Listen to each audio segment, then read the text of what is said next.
वो फिर जाते हैं, और जबकि माँ बैठे हुए परमहंस के साथ में बैठ के हंस रही हैं कि कैसा मजाक चल रहा है। विवेकानंद आके बोलते हैं कि मुझे नहीं लगता कि मेरे नसीब में ही ना, फिर वो परमहंस भी उसको बोलते हैं मुझे लगता है तेरे ना नसीब में ही नहीं है पैसा, कि 4 बार तुझे मौका दे दिया कि जा जो मांगेगा मिल जाएगा और तुझे नहीं मिला।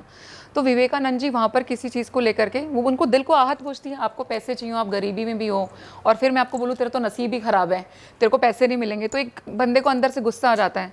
तो उन्होंने ना बड़ा अंदर मरे मन से बोला कि ये ना सब बेकार ही है सब कुछ। तो परमहंस जी ने विवेकानंद जी की छाती में ऐसे करके लात मारी और विवेकानंद जी वहाँ गिर गए।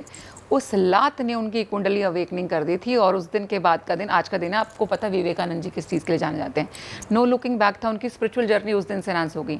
तो गुरु का टच, चाहे वो आपकी थर्ड आई पे मिले, चाहे वो मैं बोलती हूँ छाती में आपके लात लगे, जब गुरु कृपा आपके ऊपर होती है तो आपकी शक्ति जागृत 2 सेकंड में हो सकती है। आप तब वर्षों की तपस्या की बात करते हो, 2 सेकंड लगते हैं, हो सकती है।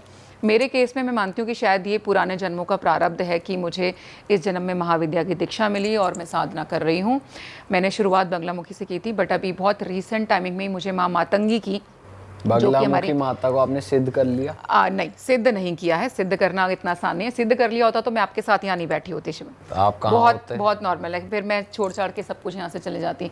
मुझे वो चीज़ अगर सिद्ध ही हो जाएगी तो पहली बात ना, इन सब चीज़ों से तो विरक्ति आनी हर हाल में मुमकिन, ये होगा ही होगा, आज नहीं है कल होगा। मैं भी आज आपके सामने बैठी हूँ, और क्योंकि इसीलिए शायद मुझे लगता है कि समय के साथ मेरे में भी वो बदलाव आए, और भगवान ने ही मुझे माँ मातंगी की दीक्षा दिलाई।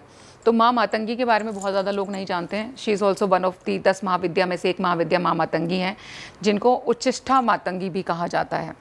उच्चिष्ठा का मतलब जनरली क्या होता है? झूठा। एक ऐसी माँ जो आपका झूठा खाना खाती है। अगर उनको जनरली आपने सुना, कोई भी भगवान ऐसा नहीं है जिसको झूठे खाने का भोग लगाया जाता है। She is the only one. वो अगर आप उनको सुच्चा खाना दोगे या सुच्चा भोग लगाओगे, स्वीकार ही नहीं करती।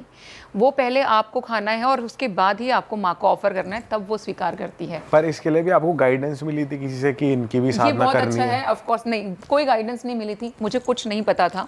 मैं ऋषिकेश के एक आश्रम में गई थी, मेरे जो गुरु हैं जिनसे मुझे दीक्षा मिली, मुझे उनसे कुछ और चीज़ को लेके काम करना था, बात करनी थी। मैं वहाँ गई एंड समहाउ आश्रम में पहुँचने के बाद में मेरे अंदर एक अजीब सी जिद पैदा होने लगी कि मुझे ना स्वामी जी से ना रुद्राक्ष की माला चाहिए एक। और मैंने वो चीज़ कम्युनिकेट की, क्योंकि जो मेरे गुरु हैं, जो मेरे तीसरे गुरु हैं जिनसे मुझे मातंगी की दीक्षा मिली है, he is a foreigner, he is based in Spain, but उनको 50 साल हो गए हैं हिंदू धर्म अपनाए हुए, और वो खुद भी तंत्र प्रैक्टिस करते हैं। मैं बोलती हूँ कि मैंने उन जितना तंत्र अभी तक अच्छा किसी को करते नहीं देखा। मैं ये बहुत बीट कर सकती हूँ कि हम बात करते हैं कि हमारे यहाँ पे कुछ, नो डाउट उन्होंने ज्ञान हमारे यहाँ से लिया है। मैं तो कह रही हूँ इतना लिया ना कि सोचो अपना सब कुछ छोड़ के वो यहाँ आ गए, कि हमारे यहाँ का धर्म उन्होंने अपनाया। 50 साल हो गए उनको सनातन धर्म अपनाए हुए, और जितनी डेडिकेशन से वहाँ पे पूरा ग्रुप है फॉरेनर्स का। तो मुझे लगता है कि इसी से प्रूफ भी होता है, जब मैं बोलती हूँ कि मेरा बर्थ बाहर का भी रहा है, अटलांटा का, तो उन लोगों के साथ ज़रूर कोई रिश्ता रहा होगा कि मैं उन लोगों से भी वहाँ पर जुड़ी। और मैंने उनको कम्युनिकेट किया कि I want rudraksha mala from Gurudeva. Then उन्होंने बोला आप जा कर के बैठिए। मैं कोई इरादा नहीं है, कुछ नहीं है, पर मुझे रुद्राक्ष माला के साथ में, पूरे प्रोसेस के साथ में उस दिन माँ मातंगी की दीक्षा मिली।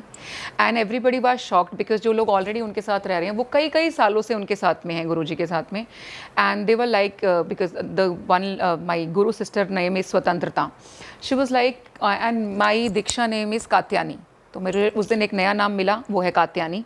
तो अगेन वो मेरी माँ का ही नाम है, तो मुझे तो सबसे ज़्यादा प्रिय है। एंड सब लोग मेरे को बोलते हैं कि इट सूट्स योर पर्सनैलिटी, कि वो कात्यानी तुम्हारी पर्सनैलिटी के साथ भी बहुत जाता है। मैं हूँ थोड़ी सी कि बहुत जल्दी अगर किसी चीज़ में गलत बात मुझे बर्दाश्त नहीं होती। हालांकि मुझे गुस्सा जल्दी से नहीं आता। आप मुझे जल्दी से परेशान ही नहीं कर सकते, और अगर आप ज़्यादा परेशान करोगे तो आपको याद रखना चाहिए मैंने बगलामुखी की साधना करी है, तो मुझे कुछ करने की ज़रूरत